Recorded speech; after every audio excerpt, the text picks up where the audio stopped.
भारत पाक युद्ध समाप्त हो गया भाई, सीज फायर की घोषणा हो गई, सब ठीक है। लेकिन भाई इस युद्ध के बाद बहुत सारे सवाल हैं जो आम जनता के सभी के दिमाग में आ रहे हैं, मेरे में भी हैं, जो मैं आपके सामने अभी रखने वाला हूँ। तो सबसे पहला मुख्य सवाल ये है, क्योंकि पहलगाम से ही युद्ध शुरू हुआ है, पहलगाम से ही मैं सवाल शुरू करूंगा। क्या पहलगाम में हुए कायराना आतंकवादी हमले में हमारे जो नागरिक शहीद हुए उनको श्रद्धांजलि मिली? अगर श्रद्धांजलि मिली तो जिन 4 आतंकियों ने धर्म पूछ के मारा था वो क्यों नहीं मारे गए? या जो पहलगाम हमले का मास्टरमाइंड मसूद अजहर, उसकी फैमिली मारी गई भाई, वो अलग है, मुख्य मसूद अजहर, वो क्यों नहीं मारा गया?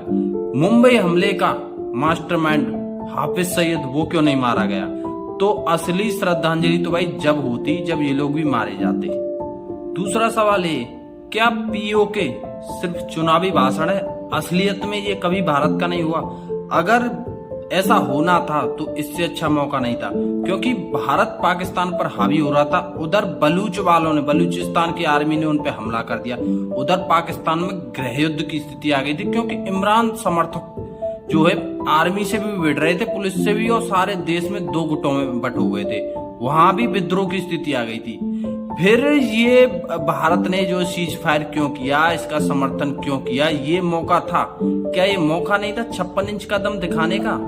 यहाँ मेरे ही सवाल नहीं है, ये पूर्व सेना अध्यक्षों के भी हैं जो हमारी भारतीय सेनाओं की कमान संभाल चुके हैं, कि आखिर इस युद्ध का रिजल्ट क्या रहा।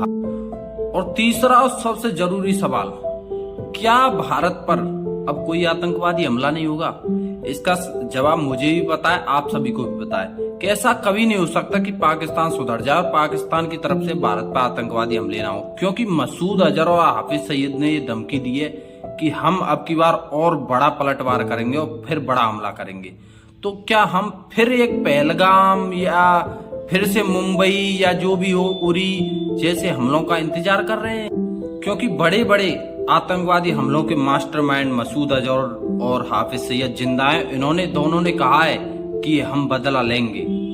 हम सभी जानते हैं, देखिए 2 देश हैं, 2 लोगों के बीच भी लड़ाई होती है, वो भी खतरनाक होती है। तो 2 देश हैं, आर्थिक स्थिति पर असर पड़ता है, हमारे सैनिक शहीद होते हैं, बहुत सारा नुकसान होता है। लेकिन भारत कभी युद्ध नहीं चाहता। भारत पे जो है पाकिस्तान ने युद्ध थोपा, क्योंकि बार बार वो आतंकवादी हमले करता है। किसी भी देश की आर्थिक स्थिति उसके नागरिकों से बड़ी नहीं होती, तो भारत ने मजबूरी में आके युद्ध शुरू किया था। लेकिन युद्ध समाप्त होना किसी भी निर्णय से पहले, किसी भी आतंकवादियों का खात्मा होने से पहले या पीओके से पहले युद्ध समाप्त। लेकिन बहुत सारे सवाल हैं जिनके शायद जवाब भी अब मिलना मुश्किल है।